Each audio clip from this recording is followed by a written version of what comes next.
Welcome to Flashback to a Fabulous Future with Cheryl Johnson. Over the next hour, you'll learn how the past influences the future and how you can create a fabulous future for yourself. Now, here's Cheryl.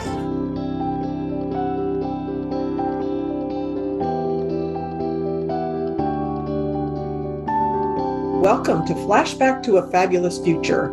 We are on a journey to understand the past so that we can move forward into the future with focus and energy.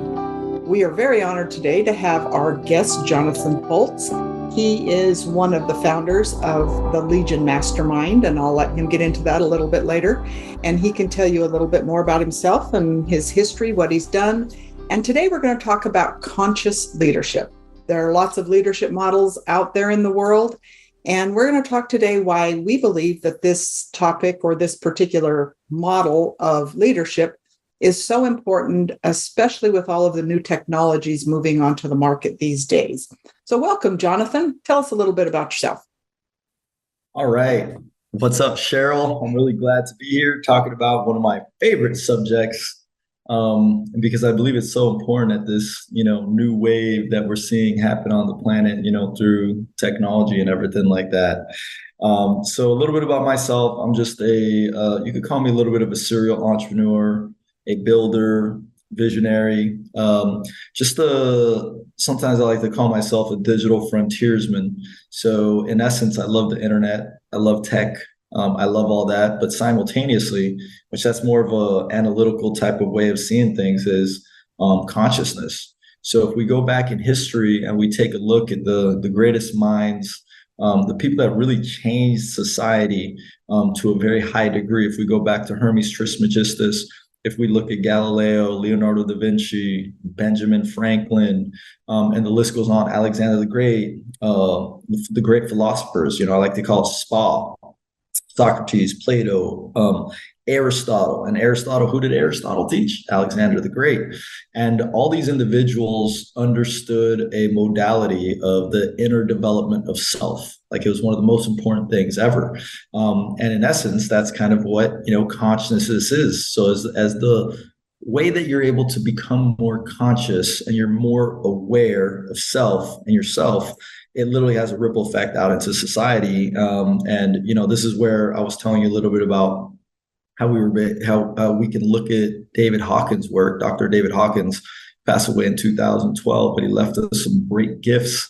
And one of the greatest gifts that he left us was a measurement tool of what consciousness is. Whether these numbers are correct or not, there's debate about this.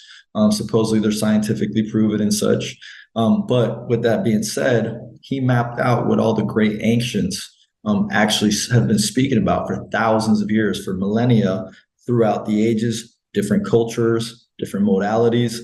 So what is this exactly? And that right there is the elevation of consciousness. Some people say that, hey, that person has bad vibes, has negative vibes, has lower vibes, they have high vibes. So there's so many different ways that they've iterated this type of information out into the world, and we've taken them on. What I believe is that, we're at a very important time in humanity's timeline, and we are accelerating very fast into the future, and we are creating things that can be quite dangerous. And the thing is, if we don't have what I like to call conscious leaders on the planet, they're going to make some bad decisions. And those bad decisions can actually have a very detrimental effect. So one of my missions here on the planet is to bring more conscious leaders into the world, teach more conscious leaders, teach leaders to be more conscious and understand these modalities and what you can do. And maps of consciousness, if you could see the screen here, if anyone has ever heard about it, or if you haven't, all you got to look up is Maps of Consciousness by Dr. David Hawkins. There's a lot of different versions, but it gives you a notion of what it is that we're talking about. But here's the thing. So many different teachers talk about this. It's just always a different angle to it. And this just happens to be one that I like because you can measure it. And again, whether it's right or wrong and some things are exactly in order that they're supposed to be, it doesn't matter. It's the notion of what it is to become, more of an enlightened individual, more present individual, a person that is more in love. So hopefully that gives a little bit of a notion of, what that is, but there's so much more to go into with the maps of consciousness itself. Exactly. And so that leads me to my next question. What is the difference between this type of leadership and other types of leadership? Why would we, aspire to be a conscious leader as opposed to a driven, motivated, I'm going to get everything done kind of leader? Well, here's the thing. We've had a lot of different type of leadership because of where we've been in the cycle of time.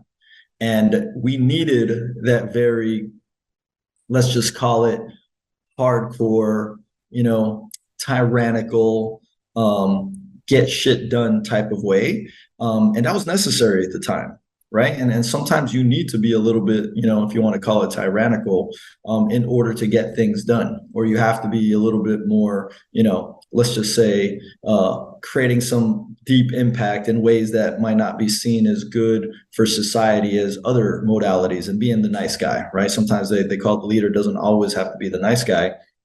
But the thing is, a lot of it has come from the mind, right? And the mind is great, and it facilitates so much, and it facilitates strategy, and it's great being the intellectual and knowing so much.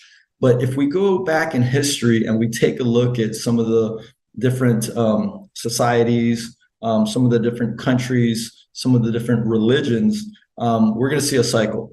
And that cycle literally repeats itself. And, I don't know if you've heard the great saying, it's like, strong men create good times create weak men create bad times, and bad times create strong men once again.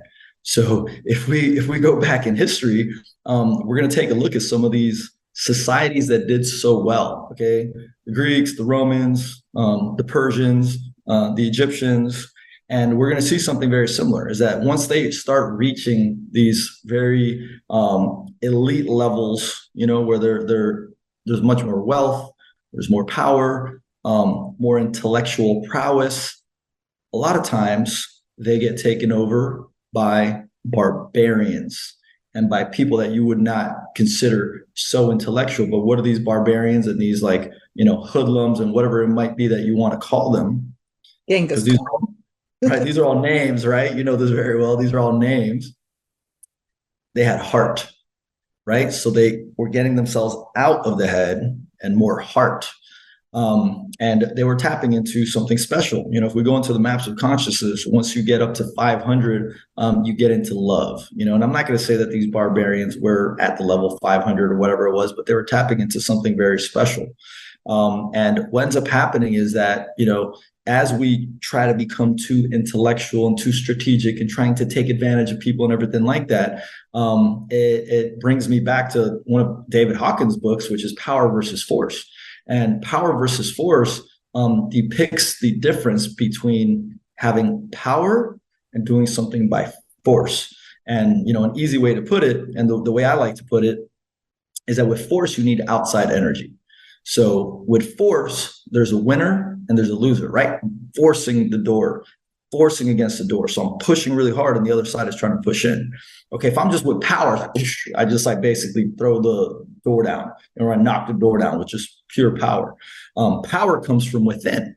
Okay, so if we look at it in the level of the human, power itself is something intrinsic that comes from inspiration and doing something very special, divinely, and it's internal. When you have force, it needs outside energy, it needs outside reinforcement, and there's always a winner or a loser. So why in the world would we want to utilize force? And that's the thing. A lot of the leadership in today's day and age utilizes force instead of power, and the one thing that I'm like, okay, when is this going to come back? And maybe it's the conscious leader is they like to call it the philosopher king. And that was like Hermes Trismegistus, or King Solomon. They say also they had all the wisdom, right? King Solomon, was like he had a wish to be able to have whatever he wanted. He'd have all the riches in the world and the biggest kingdoms in the world. What do you pick? Wisdom. Okay. And wisdom itself allows someone to start tapping into those type of levels. So that philosopher king was there for the people, was compassionate, was loving. Yes, you're going to see ferociousness and everything like that. In order to be a king, you have to have that ferociousness. Like, what does that level of king actually look like? What happens in society today is like the king and the wizard. These are archetypes, right? The wizard and the king do not have are not, I would say, just, you don't have a lot of these wizards and actual kings. We have a lot of princes. So you have a prince that basically, he hasn't become king yet. He has that power, but he has all these like lower echelon archetypes that he's still playing out. And if you look at these different type of charts, for example, the maps of consciousness, you go through different ones. So those that are listening, I'll just give you guys a quick iteration, under 200. And this is what caught my attention too. So how David Hawkins puts it, and this was at the time, and this was, I don't know, the early 2000s. I'm not even sure the exact date. But basically he was talking about how 78% of the population was under a 200. Okay. Under a 200 is pride, anger, desire, fear, grief, apathy, guilt, and shame. Shame being the lowest echelon, like at a 20. Instead of all the way up to, you could go all the way to 1,000. 700 basically gets you to enlightenment. But all these levels are, as they would call, like lower chakra level or lower vibratory states. Once someone reaches a 200, you get into courage, and that is a more upper echelon state of being. And you have the courage to, let's say, speak up for yourself. You have the courage to stand up for the bum on the streets that's getting, beat up by some random guys for no reason. You have the courage to ask for a raise. Right underneath that, you have pride. And, pride is like kind of like, okay, you're starting to gain a little bit of momentum, and you're starting to see something better, but it's in a way that it's like probably not the most convenient to those around you, because it could be diminishing. So these different modalities is where the majority of the population lives, and a lot of our leaders are in right now. So they're literally power plays, wanting to do things for themselves, like greed and gluttony and the pride sector, the desire, utilizing fear, not only fear within themselves, but they're using fear tactics out in the world. And what happens if we have people in the maps of consciousness that are coming from a place of courage? Now, as you go up, you go to at 200, you're at courage, 250, you're at neutrality, 310, you're at willingness, 350, you're at acceptance. Okay. 400, they call it inner light. 440 is inner wisdom. 500 is inner love. And by the way, I think this is the same one as the David Hawkins one. And at love, that's a very hard state to get into, because imagine for a quick second that you will literally be able to just see everything and everyone from a state of love. So imagine if our leaders actually embody that. It's a powerful state. For example, Gandhi was at a level 700, which, let's see where it goes here. So we go to oneness, it's more of a self-realization state. That's at 540. Presence, non-duality, right? So it's like dual in nature. That's some big thing. Even Dr. DeMartini talks about this a lot in some of his teachings. Some of the great teachings is that if you have the pyramid at the top and then you have the two dual sides down there, that's duality, and that's the animalistic side, right? So it's like fight or flight. Need to have something, afraid of something, black and white. And as you go up pyramid, you have one.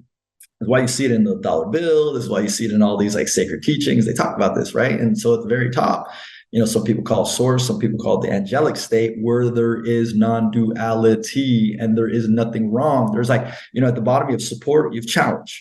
Okay. At the top, you don't see anything as support or challenge. You just see things as they are.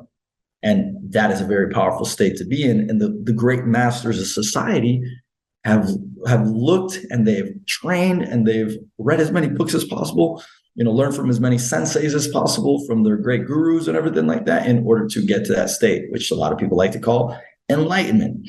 And that's where you start to get to that high level, which is 700. They call it awareness. Some people call it the enlightenment stage. And that's where a lot of people try to reach to, but not many people on the planet are there. Supposedly right now, there's less than a handful of potential people that are at an enlightened state. Some of them we may not even know that exist, like that could be just among us.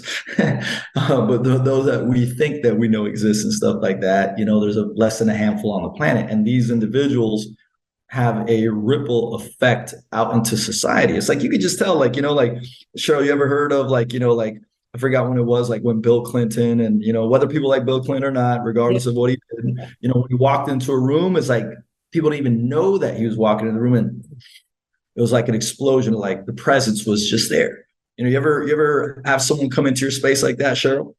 Yeah. And it's interesting because as you talk about that, and I know that, David Hawkins talks about kinesthesiology in his book, and, he gives the example of, and we've all probably seen this, where you put your arm out and somebody exerts pressure, and, depending on pressure against that, pushing against that, can help you determine, different, whether how genuine, I don't know. There's a lot of things there's so yeah, exactly. But it was interesting because yesterday I went, and I've had major problems with my sciatic nerve, and I went to get some acupuncture, and the guy before he was going to give me acupuncture, he's like, no, I got to do all these other things. I was like, okay, whatever. And it's not the same as, putting your arm out there, but some people have probably seen it. You put your thumb and I think your fourth finger, whatever it is, together. And then it was interesting because he talked about different foods and stuff, but as he used the word love, he would try to break my fingers apart. And it was really hard to do when I just said the word love. Wow. But when I said the word beautiful, he could easily break my fingers apart. And I was like, seriously, I'm not sure I'm buying into this. So I'm really trying hard to, Yeah. You're like, oh boy. I want to see that. But there is something about we talk about people and their presence, whether we like the person or not is not relevant, but their presence. And he also, I noticed, David Hawkins talks about, people, your ability to be able to tell whether people are being honest, and that kind of thing. And I was like, oh, this is really interesting. So yeah, I found that very interesting, because it's like, how can you tell whether people are at various levels? How do you measure this? Yeah, so I mean, David Hawkins has his own way of measuring. Again, there's been some debate over like the way that you measure it, and that's why I personally say, like, I'm not so worried about the numbers and where they fit in the model, but they seem to be semi-accurate, at least, for myself and what I tap into intuitively, and from a lot of the different teachings that have existed for thousands of years. So, for me, it's like, this is a notion that people have felt into, that they have studied throughout the millennia now. Again, who knows how far back behind this, right? So like we go back even just to Hermes Trismegistus, and that's like very, very old, and the great philosophers, a couple, two millennia, 3 millennia, 4 millennia behind us. And the Egyptians, the great Egyptians also, how long have they really been here? And how long did that actually, now that they're looking at, the imprints, and, there was a guy that wrote a book, a really good documentary. It was called Magical Egypt.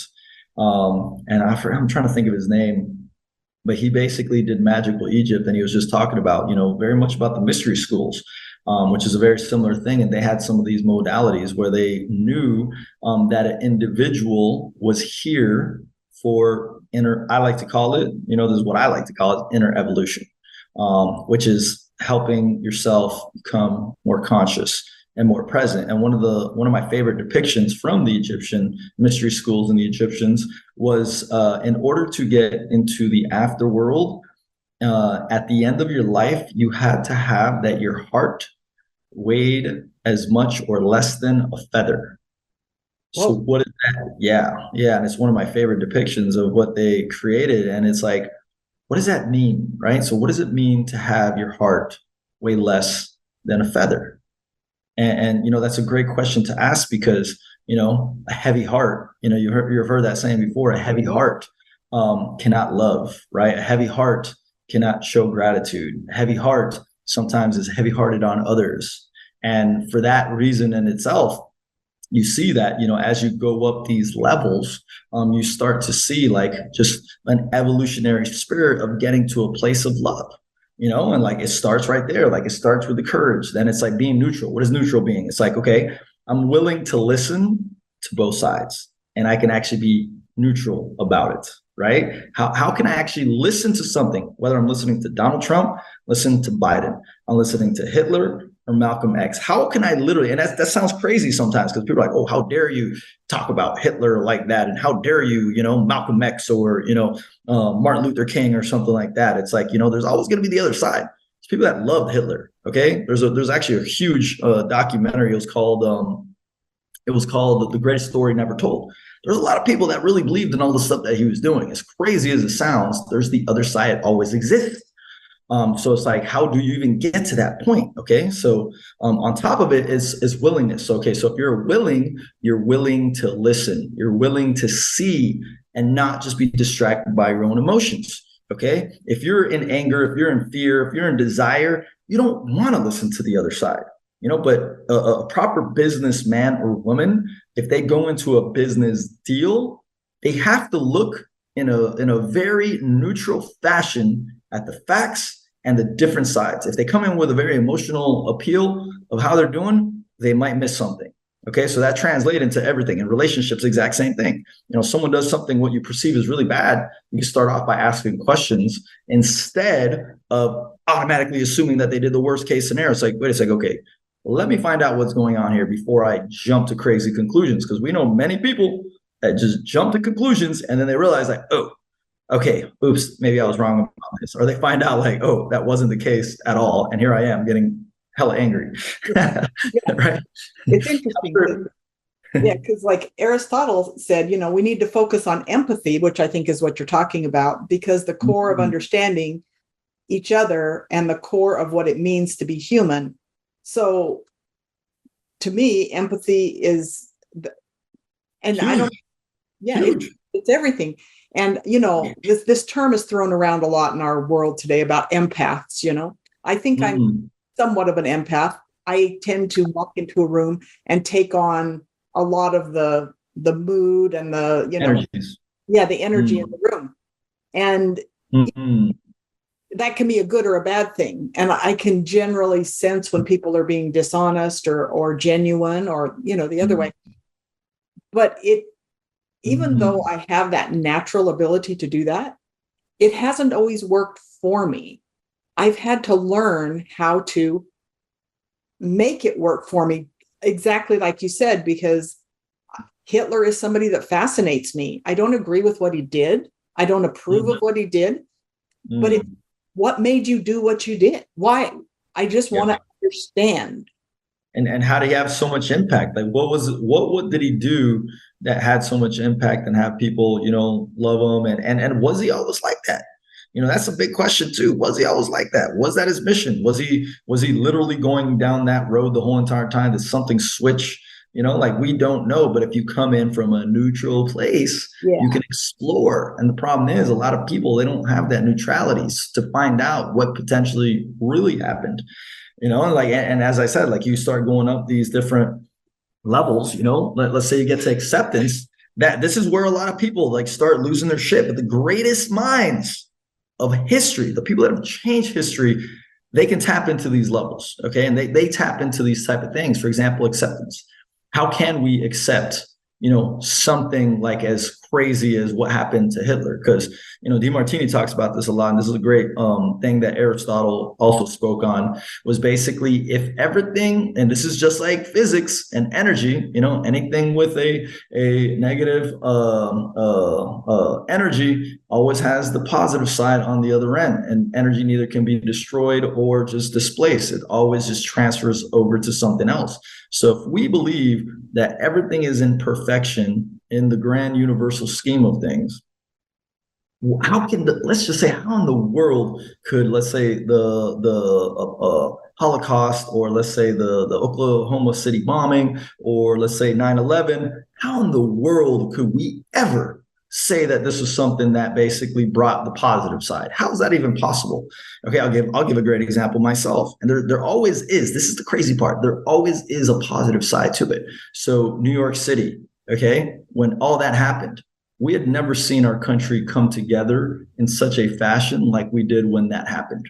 New York City never came together in a fashion like that happened. Okay. A lot of new things actually transpired out into the world, out into, let's just say, the United States, and brought people together probably in a very, very long time. And if you go down into it, I'm sure we could start using artificial intelligence. I guarantee in time, with these concepts that we talk about, they're more ethereal and there's just a lot of these ancients talked about it and everything like that. I guarantee AI is going to start proving this stuff, where you'll be able to see the trickle effect of the positivity that was caused by some of these events. So it's like, if you start to look at it and you look at the great masters that spoke about these things in the ancient mystery schools and everything like that, you start to see a complete different picture. And if you look at basically the maps of consciousness, it's like you start to realize that, oh, wait a second, we do have all that. And then duality is not really duality. Oh, bad and good, bad and good. It's like, what if there's bad and good? Then what is bad? Then what is bad and good? Yeah, doesn't really even exist. Yeah, you know? It's a construct of our world, because in the world we live in, even time is a construct, and we're so married to the idea of, we talk about all these parallel universes and quantum physics and all this stuff, and as we talk about it, it's like, oh yeah, I believe that, I believe it's out there. But when we start having real conversations, everything always comes back to the here and now, what's happening in front of me. How do I deal with, exactly this? And so I want to step back just a second and ask you a very controversial question. You seem to like controversy, so that's okay.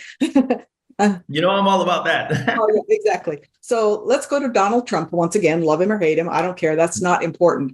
He's known as the great negotiator. Well, and that's his claim to fame.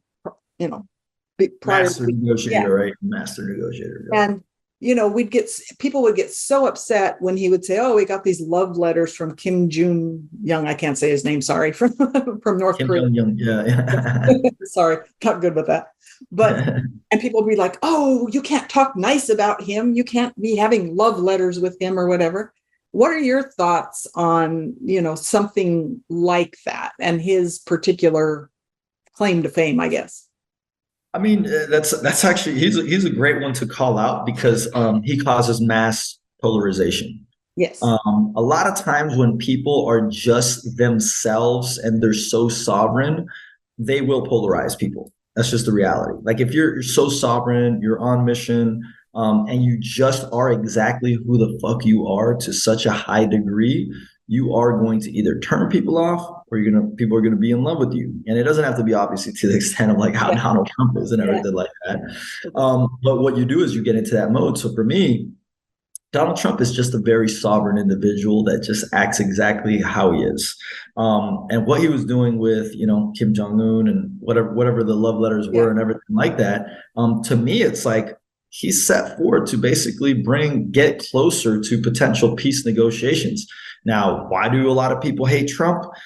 Because he said the thing like, grab him by the pussy, excuse my language and stuff like that. It was all over the internet. So he said those words, and then, he was tweeting, and just people were pissed off. And the thing is, he was also a very strong masculine man. A lot of people are going to call him toxic masculine, everything like that. And a lot of people, okay, and if we go back in history, and I'm not going to go too deep into the subject, but a lot of men that were highly traumatized and didn't have strong masculine men in their household, guess who are the ones that don't like Trump?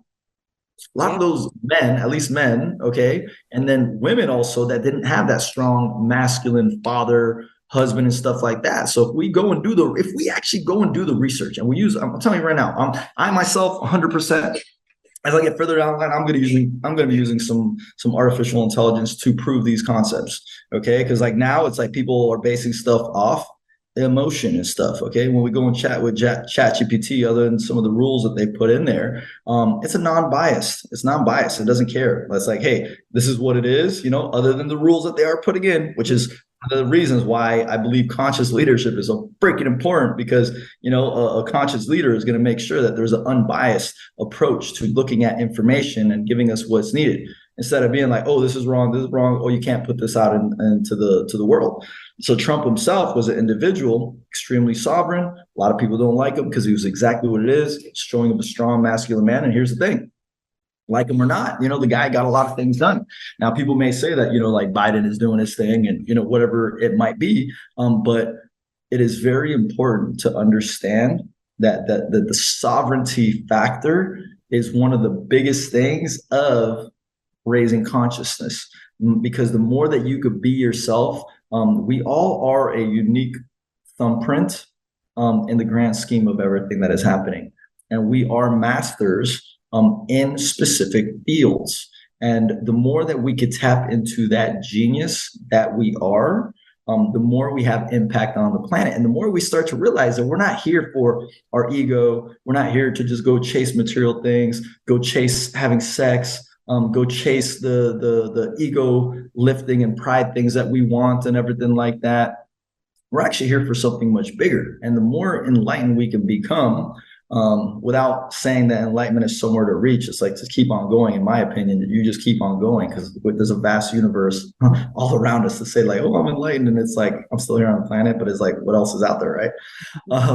But to me, it's like, it's allowing ourselves to just get to a point to help humanity, and those ripple effects go out. But it always starts with self. So it's like, the more that you understand some of these things, and guess what? No matter what, people want to get pissed off at Trump and whoever he is, freaking, even to a certain extent, Hitler, you know what I mean? Like, these were highly evolved individuals. But for example, Hitler was definitely hitting some major stuff. And he obviously, there's things that's still within him with 150, anger and pride, that was still there. So he may have hit higher levels of consciousness, which were like what got people to gravitate toward him and everything like that. And he's dropping back into fear. And also, whether it was the drugs that he was doing or whatever it was, anger and pride, self-explosion, boom, basically gone.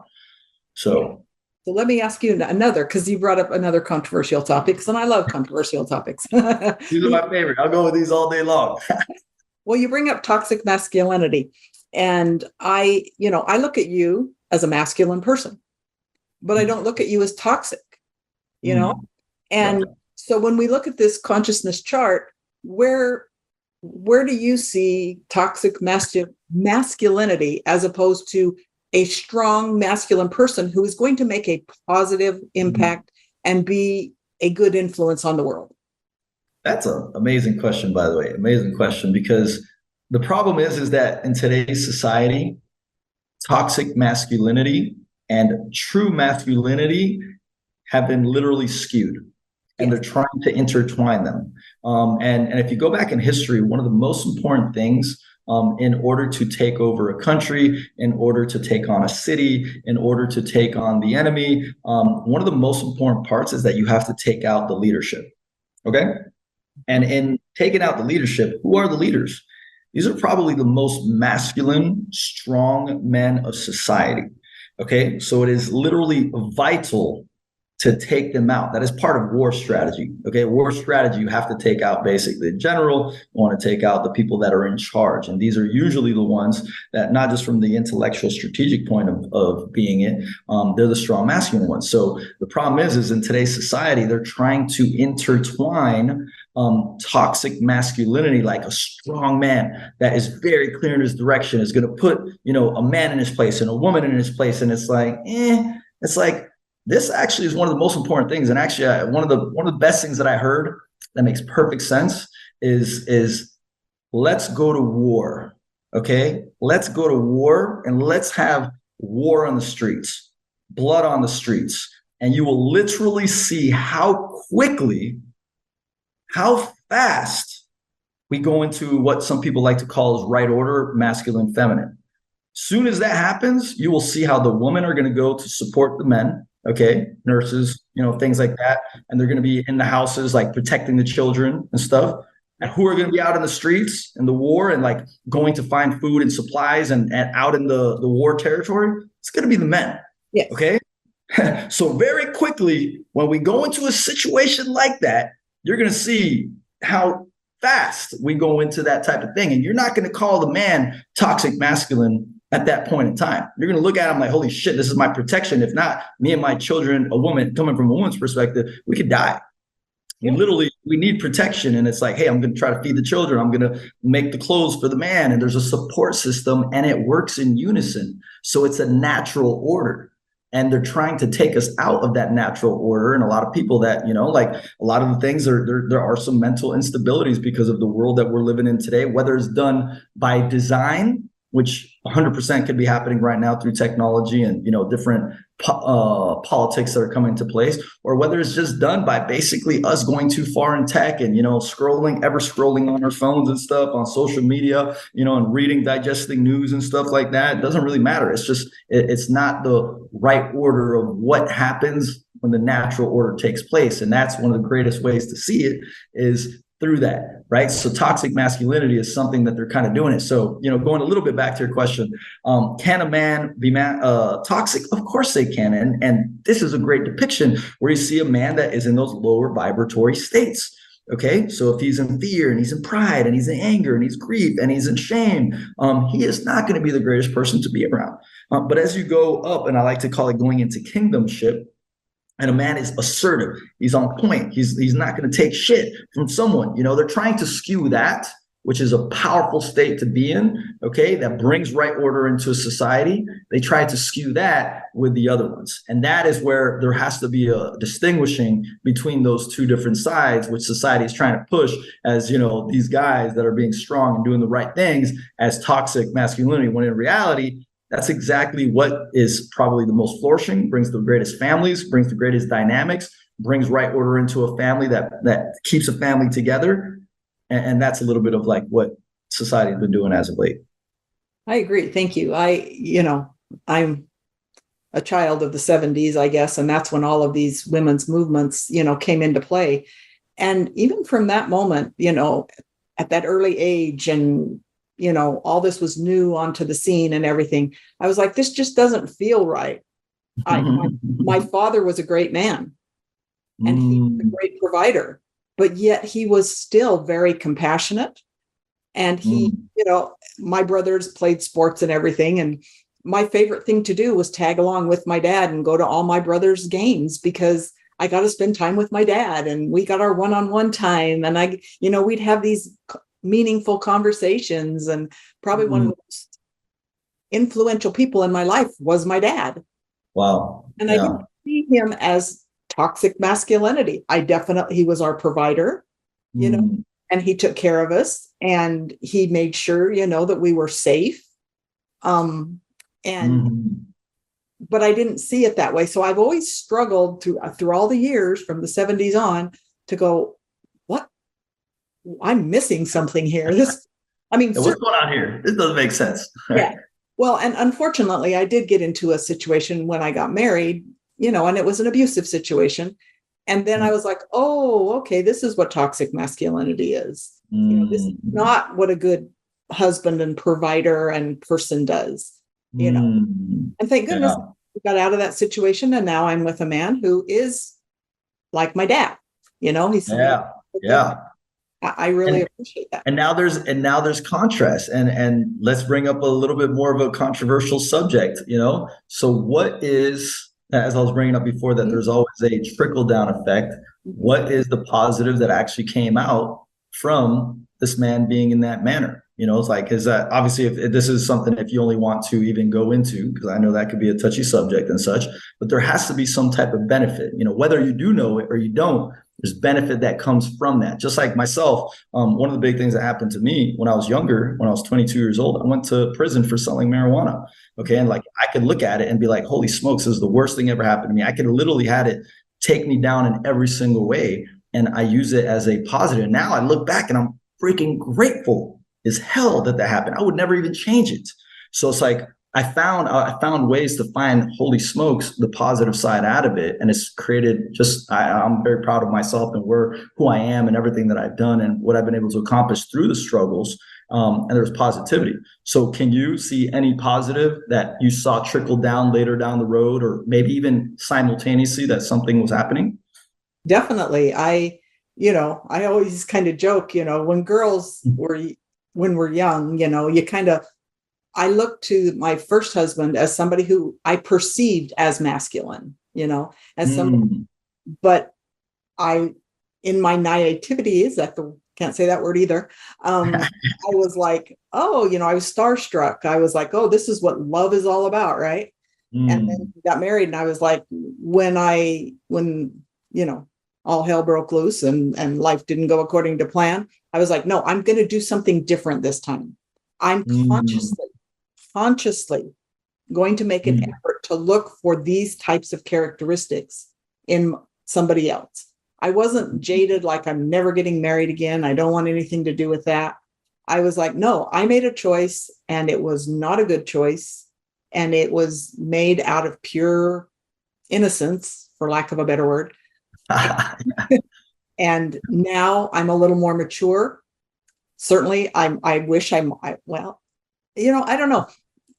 And just on a side note. Yeah, and it's contrast too, right? Like, you probably imagine that if you didn't have that type of relationship, how much you could appreciate a good man, right? Like, and see them in a whole different manner, where there's probably a much higher appreciation, which I guarantee brings in a more loving relationship coming up. That's just one of many different angles that I could possibly see it.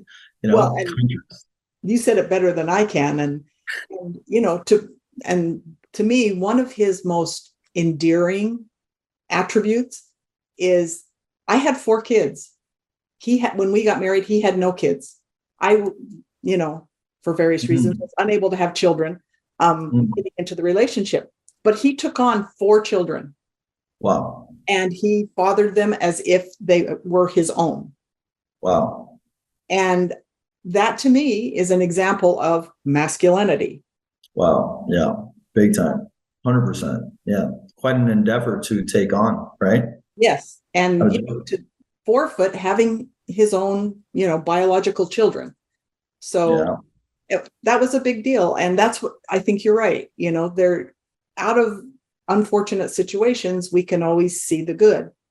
And it's almost like he was a placeholder, you know what I mean? Like having a placeholder until you're able to come into something so freaking amazing. Because if he wasn't the placeholder, there was something else. Maybe it wouldn't have been as a miraculous and amazing relationship that you have now, and it would just been another relationship.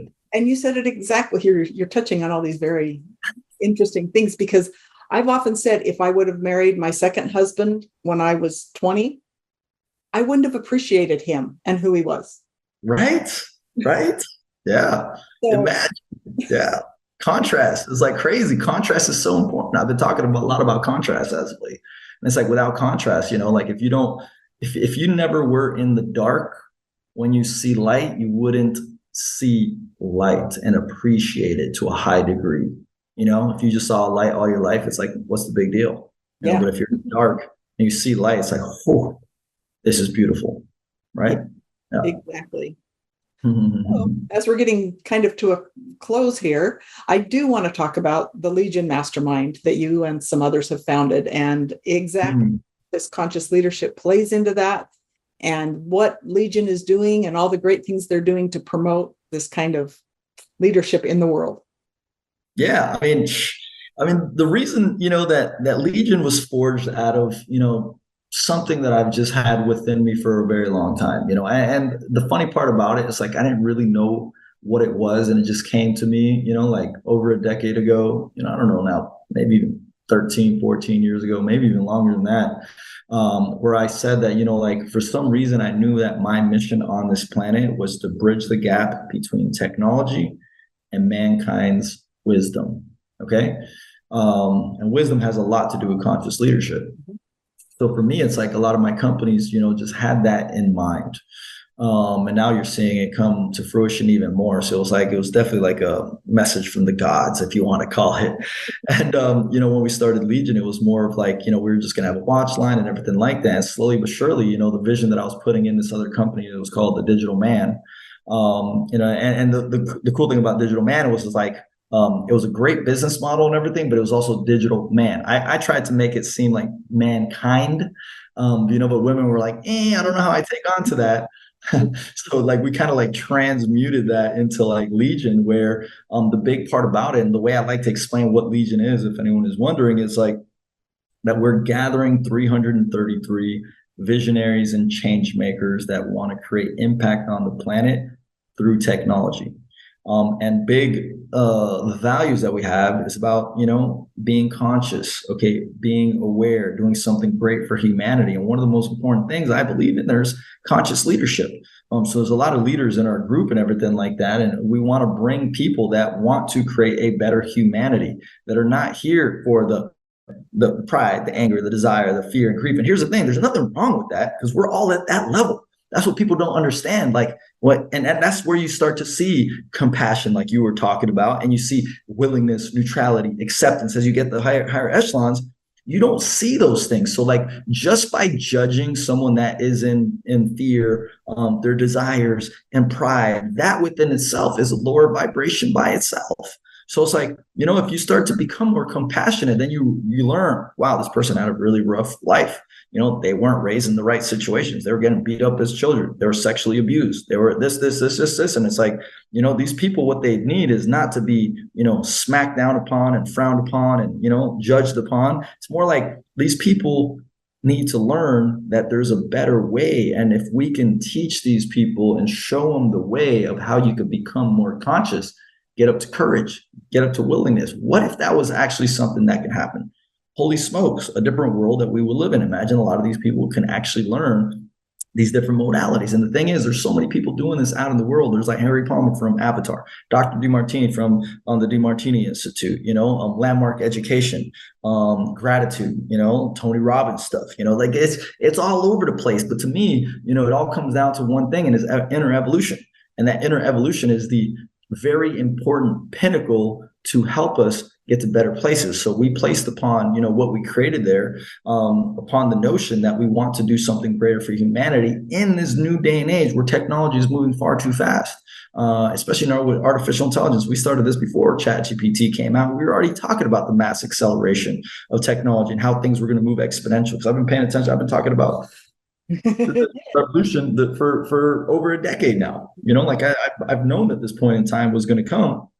So like you have to gather the proper leadership and the proper people to do something significant for humanity. Because if we don't do it, the story of Atlantis, whether it's real or not, is a story to let us know what can happen to a society that becomes over intellectualized, over technologized, if that's even a word, and simultaneously that they are basically feeding off the ego. And what happened in Atlantis? Poof, they disappeared. Who knows? There's so many different types of stories of what happened, whether it's real or not. It's a depiction of what can happen to us.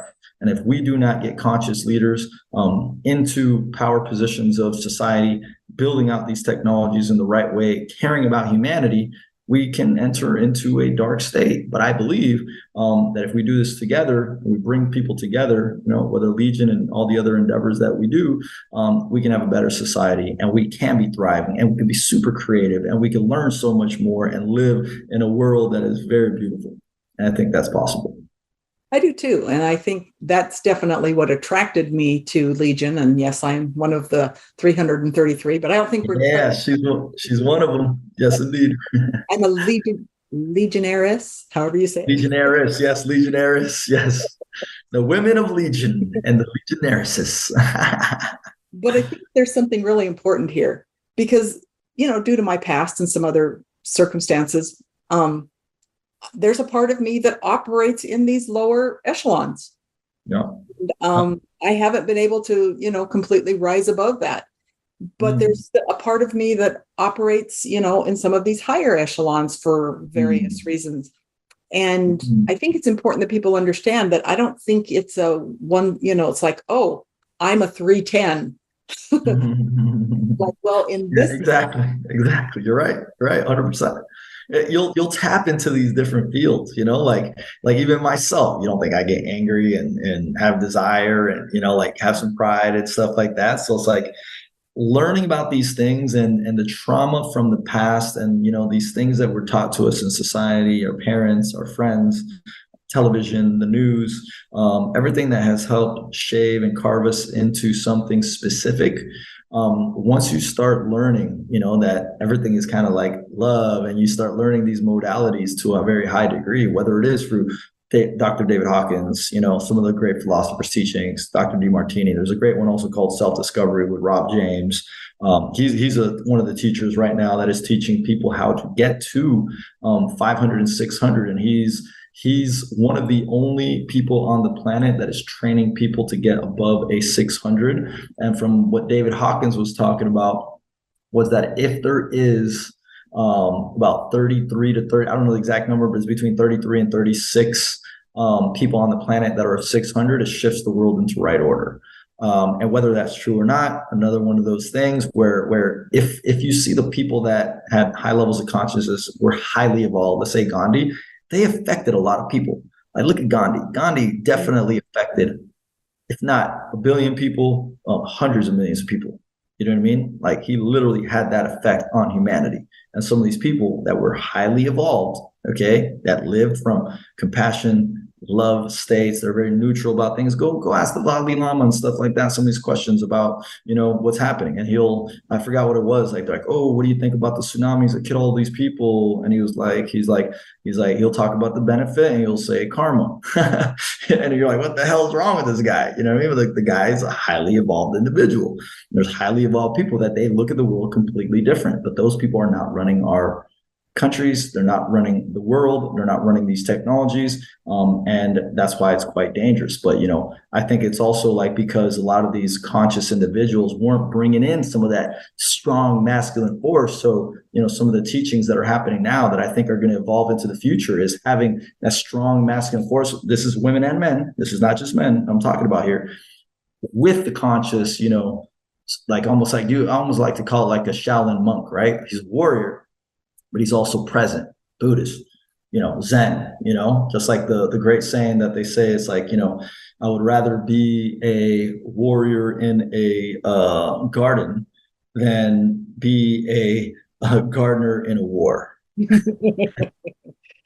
well, I think this is a great note to end on, and I'm going to, plug Legion a little bit here too. From partially from my past and from genetics, from my family, I have anxiety and I have some social anxiety. Mm-hmm. And I was really nervous about going to Miami to our mastermind in Miami.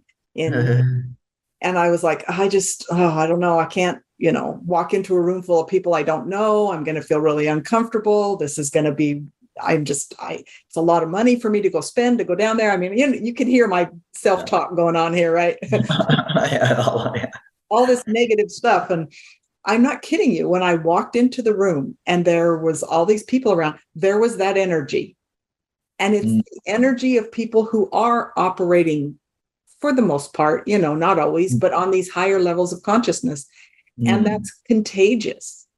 And, it just made me feel like, oh, wow, all my social anxiety went away. All of a sudden, I'm able to talk to people I don't even know and have meaningful conversations, not just, oh, hi, Jonathan, how you doing today? Oh, yeah, it's hot outside, isn't it? Here's the baseball game. Yeah.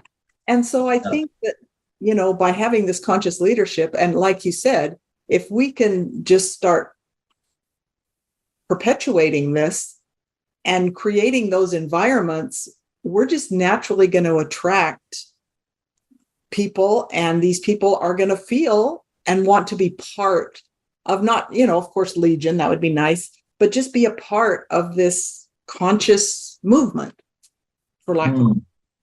No, I mean, that's why when you told me, because I brought up the conscious leadership at a mastermind in New York. It was actually LEAP, the one that you went to, but it was first one. And everyone was talking about, what are the 5 most important things that society will be facing in the next 5 years? We said AI. Of course, this was before ChatGPT came out too. We said AI, blockchain, Web3 type of technologies that, decentralization versus like centralization, mental health, overregulation and underregulation. And then we're like, okay, what else is there? And I'm like, I stopped everyone. I'm like, guys, I was like, there's one thing that, in my opinion, literally will help all these. And it's conscious leadership. Because if you don't have conscious leaders helping out with AI and how it's going to look, Web3 and decentralization and centralization, mental health, okay, and overregulation, underregulation, what it takes, those are leaders. So the leaders aren't conscious that are making these rules and, putting new regulations in place, not putting regulations in place, you're in a dangerous path.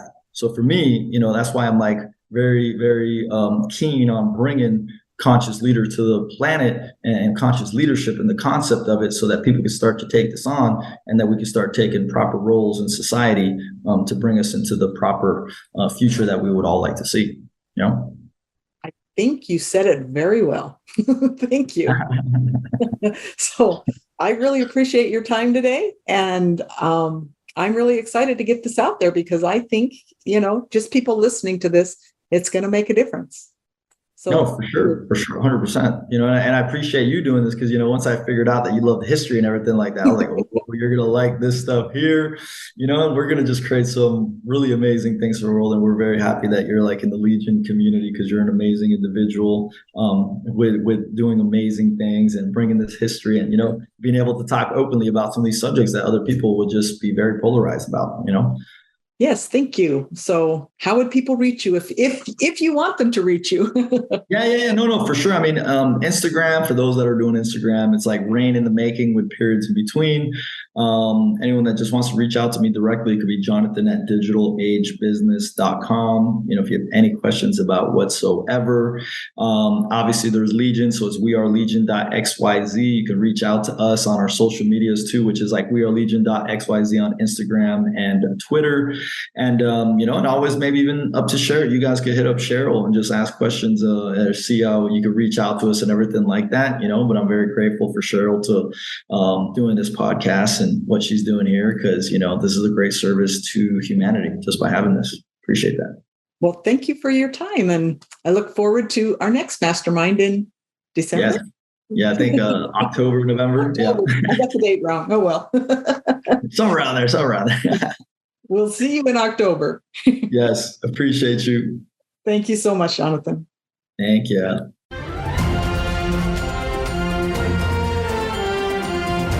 Thanks for listening to this week's episode of Flashback to a Fabulous Future. We hope today has helped you understand how the past influences the future and created the present. Until we talk again, have a beautiful week.